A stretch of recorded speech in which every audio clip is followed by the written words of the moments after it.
Hey, Wheat King fans, welcome back to another edition of The Crow's Nest inside the Molson Coors studio, our new home for all things Wheat Kings multimedia. I'm Branden Crowe from the Wheat Kings. Of course, he's Perry Bergson from the Branden Sun as we get you set for a weekend triple header.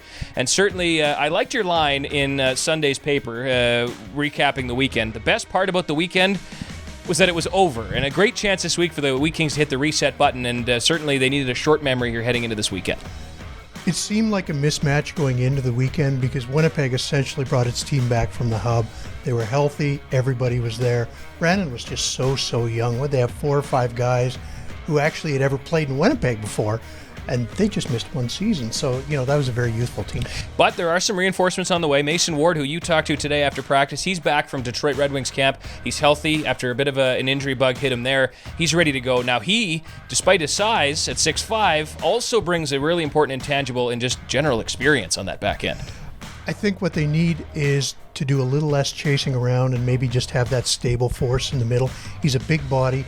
As we've seen from previous Wheat Kings teams the last few years, they've tended to like to bring that big guy in to provide that big middle presence. Ridley Gregg back from the Ottawa Senators. Big day for him today, named 66th captain in franchise history, following in the footsteps of his good friend Braden Schneider. I think you and I saw this one coming. He's an excited young man, A, to be back in Branden, and B, to have that extra piece of cloth on his sweater. One of my favorite things about covering junior hockey is how these kids evolve. Remember when Ridley was drafted and came here as a 15-year-old? I once asked him a question and he nodded at me. He didn't even speak. If he could not talk, that was his perfect thing. He's kind of evolved into a thoughtful, well-spoken young man. And that's the difference between 15 and 19. And it turns out he's become a vocal leader for the Wheat Kings. One that the apple doesn't fall far from the tree. His dad, of course, a longtime NHLer, former captain of the Philadelphia Phantoms. One other roster note heading into the weekend, they've brought up Taden Trembecki back from the U18 ranks. They need as much help as they can get. And a body, a high draft pick, a guy who had a great camp. He's going to get in a chance here to show himself. You know what? He really impressed me for a young guy coming in at 16, trying to get a roster spot.